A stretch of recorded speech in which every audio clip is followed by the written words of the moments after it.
We're going to talk about Senkos.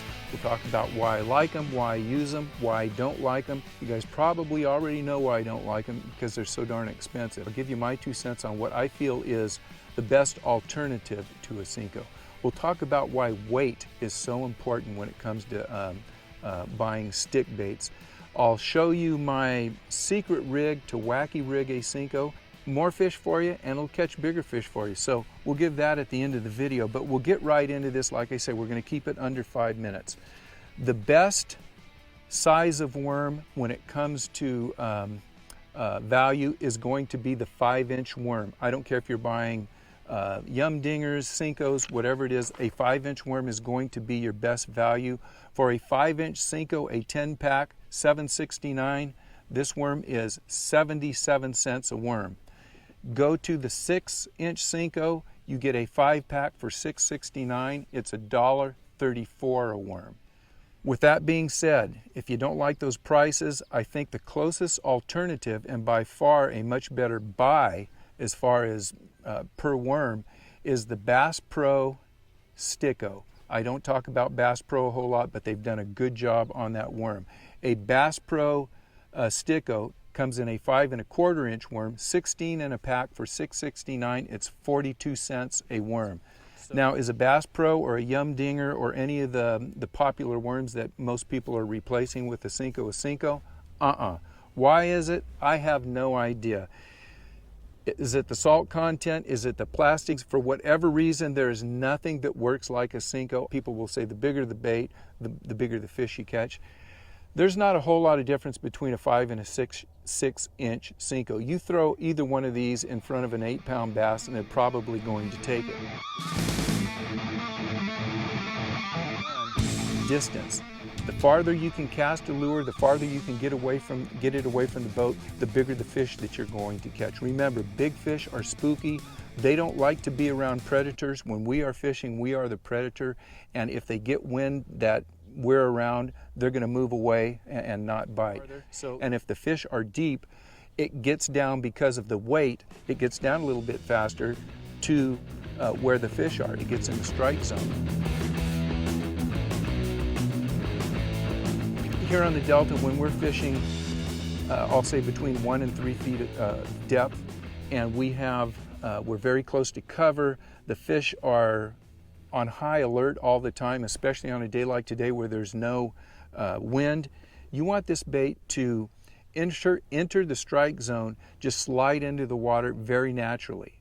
Now, if those fish are out at 6 or 8 feet, we've got a little bit of wind, we've got some wave action, that's not so important. So it's kind of a contradiction, but most of the time, if you can keep that bait sliding into the water without a big splash, you're probably going to catch more fish. You're probably going to catch bigger fish.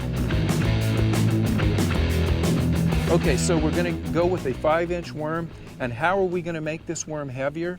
Well, we're going to weight it with a nail-style weight, but I don't weight the worm up at the head. What I do is I'll pull this worm apart. This is a 7-inch worm, and you can see I have a nail weight that's sticking right in that worm. And there's a couple ways that you can do this. A lot of times I'll take a razor blade and I'll slash the worm, and I'll just put this right in the egg sac, and then I will take mend it, little drop of mend it in there, and I'll put it back together. I'll put these weights in baits at home, and I generally like to have 3 sizes or 3 weights of worms, whether they're 5-inch, 6-inch, 7-inch worms. Here's a 6-inch here. I'll have unweighted worms. I'll have worms that have about a 1/2 inch of, let's see if I can find, a 1/2 inch of weight in it. And then I'll have some that just have maybe a 1/4 inch of weight in them. So I'll have 3 weights of worms. Now these worms are always weighted right around where the egg sac is. So when I put my, on this one I have the VMC crossover saddle, and I have a weight in this one. You could see I can't even bend that in here. The weight is right here. So what does this do for me? It makes the 5-inch worm just as heavy as the 6-inch worm, so I can cast it farther. This worm also falls as fast as a 6-inch worm, so it gets down to the bigger fish faster. Thirdly, I've got this nail weight in the middle, so when it's falling, it doesn't fall like it has a nail weight in the head where it just falls down like this. It still undulates down like this.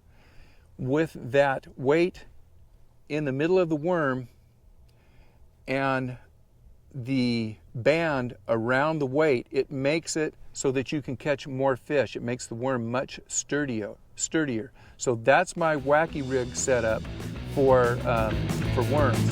Give that a try. I like to buy Big Bite baits. They have a Nico nail weight. The Big Bite baits are just made out of lead and they break off. So what I can do is take a weight right around the egg sac. I can take it, push it in there, and I could break the end of this off wherever I want it, and then I still have it in here. But basically, I can put this whole weight in here, push it in there, pull the worm over it, and I've got that weight right in here. Give that a try, and that's my 2 cents on worming out here. Let me know if you try it, how it works for you. And until next time, see you guys on the water. Good luck.